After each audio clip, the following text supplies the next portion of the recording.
ഈശോ മിശിഹായ്ക്കും സ്തുതിയായിരിക്കട്ടെ. ഇന്നത്തെ സുവിശേഷം സങ്കീർത്തനങ്ങൾ 124.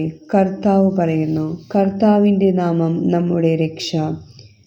ഇസ്രായേൽ പറയട്ടെ, കർത്താവ് നമ്മുടെ പക്ഷത്തില്ലായിരുന്നെങ്കിൽ, ജനങ്ങൾ നമുക്കെതിരെ ഉയർന്നപ്പോൾ കർത്താവ് നമ്മോട് കൂടെ ഇല്ലായിരുന്നെങ്കിൽ, അവരുടെ കോപം നമുക്കെതിരെ ജ്വലിച്ചപ്പോൾ അവർ നമ്മെ ജീവനോടെ വിഴുങ്ങിക്കളയുമായിരുന്നു.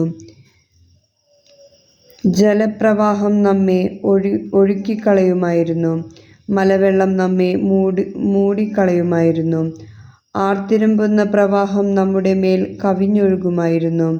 നമ്മെ അവരുടെ പല്ലിന് ഇരയാക്കി കൊടുക്കാതിരുന്ന കർത്താവ് വാഴ്ത്തപ്പെടട്ടെ.